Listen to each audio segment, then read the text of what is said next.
What's happening, guys? Welcome back to another video, and today we are talking about one of the most notorious projects in the gaming industry, Beyond Good and Evil 2. Beyond Good and Evil is a series that's been on quite the journey through the years, and this week we got the official word from Limited Run Games that Ubisoft's cult classic Zelda-like is coming back with Beyond Good and Evil 20th Anniversary Edition, which is releasing in 2024, the game's 21st year on the market. The interesting side note here is that this game seems to have basically been finished last year. In November, the game had an Xbox Store listing that was quickly taken down, but some Ubisoft Plus members actually ended up being able to play an early build of the game. Considering it was celebrating its 20th anniversary, which was in November 2023, it seems like the earlier build of the game was either broken or just not ready for prime time. Either way, here we are with a 20th anniversary edition 21 years after the game's release. And that slight mess of a situation is really just the tip of the iceberg when you look at the larger situation around Beyond Good and Evil as a series over the last decade, specifically in regards to Beyond Good and Evil 2.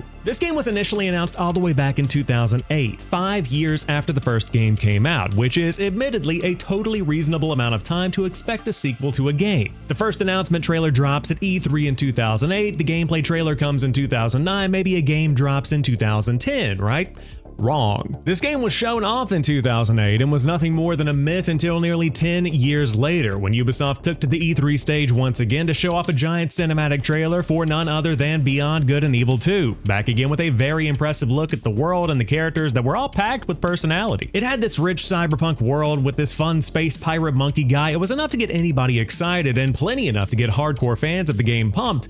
But then things started to kind of take a turn. A year later, Beyond Good and Evil 2 was back with another trailer and a live demo, and then Nightwing jumped up on stage. Actor Joseph Gordon-Levitt showed up to promote Ubisoft's collab with his company Hit Record. People could submit music and art for the opportunity to be included in Beyond Good and Evil 2, and on one hand, this was the chance for smaller independent artists to be included in one of Ubisoft's flagship games. On the other hand, this also felt a lot like work was being taken off of Ubisoft's art team, funneled through Nightwing, and dropped off on the community's doorstep to handle. People did not like the idea of crowdsourcing art for this game, and the controversy got to the point where Nightwing put out a blog post claiming that not a single developer or artist job had been lost because of Hit Record being involved in this project.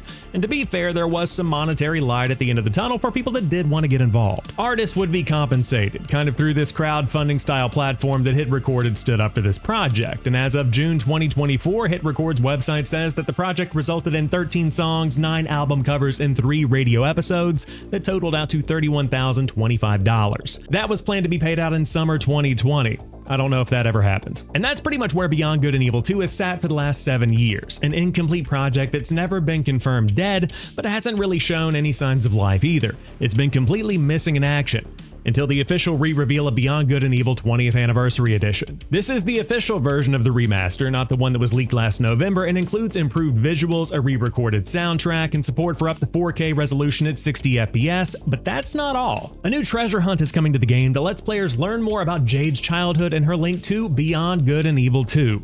That's right. They mentioned it. And so the cycle begins again. Ubisoft could have totally just chosen to lean into the nostalgia and embrace just focusing on the 20th anniversary of this little cult classic that got itself into a bit of a pickle with its sequel, but instead we are back to square one, asking where Beyond Good and Evil 2 is. Optimistically, this could finally mark a turning point. I mean, maybe bringing back the original Beyond Good and Evil with a fresh coat of paint is the first step in revamping the marketing for Beyond Good and Evil 2. I'd be shocked if they mentioned the project 16 years after its reveal if they didn't have a plan on how to finally move it forward. At the end of the day, we're talking about Ubisoft. Nothing would surprise me, for better or for worse. But we are living in a timeline where Skull and Bones is finally out on the open seas. Not that it's making waves, but it's officially out there after more than a decade of development chaos. If that thing can make it out of port, I have faith Beyond Good and Evil 2 can too. I'd love to know what you guys think down below. Is the casual mention of Beyond Good and Evil 2 in the 20th Anniversary Edition a sign of life for the game that holds the record for the longest development cycle in history, or will the game still never actually see the light of day, and we'll just talk about it for another 20 years? I'd love to know your thoughts. And if you happen to be new here, you like what you see and what you hear, hit that subscribe button for videos like this every week and gaming news shorts throughout the week to keep you in the loop, and I'll catch you on the next one.